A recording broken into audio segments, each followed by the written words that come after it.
Hi subscribers, hi viewers.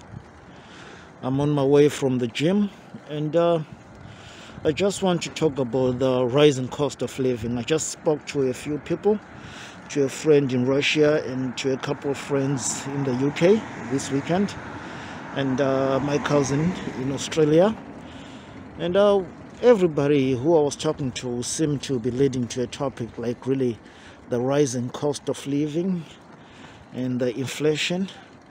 And we seem to be aware that there's a global recession that's happening now at the moment. The effects are different. It was induced by the COVID.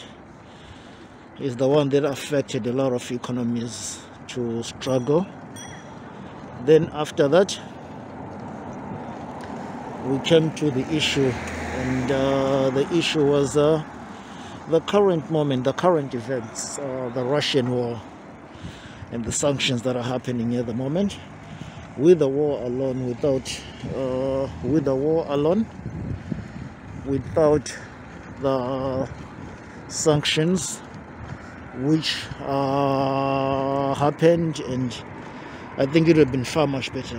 But at the moment, everything is going up. After speaking to my friend in Russia, he's admitting that the situation is becoming different. But what he had decided to do was to start. They started a new factory in their business, so their business is expanding. So which means like it's really growing. We're just gonna wait and see what it's going to be like ahead. He's a business-minded person. He's from a business family. Now, and I spoke to the people in the UK. Mainly, the people in the UK were complaining about the rising cost of living. It's funny, really, to say the people complaining about the rising cost of living are people from Europe. No, Russia, of course, is part of Europe. I'm saying it's people from the United Kingdom. Are those people who are really affected by this, by the new sanctions that cause the rising cost of living? And actually, they should have been safe. And talking to my cousin in Australia, he's telling me the same thing.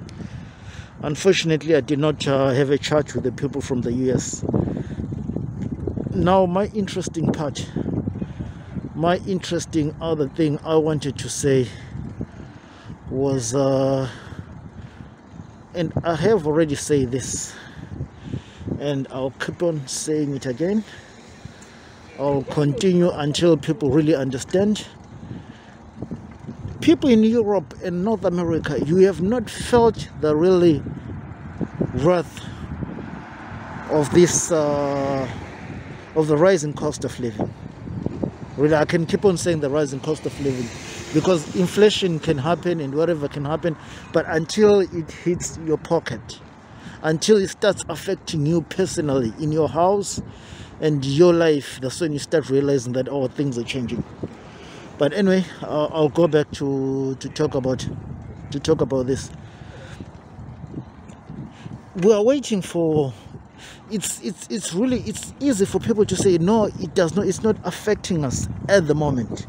Well, it's not affecting you at the moment. Remember that Russia was supplying 90% of Europe's gas and the fuel. No, 40%. I'm really sorry. 40%. Was supplying 40%. And talking to the people in the UK, they're saying that the cost of living has already gone up by 50%. So what about this end of the year? It's going to almost double, really. Although it's not going to really double, but it's going to go seriously high. That is, a lot of people are going to be affected. I have seen what a recession can do, and I have seen the effects of sanctions.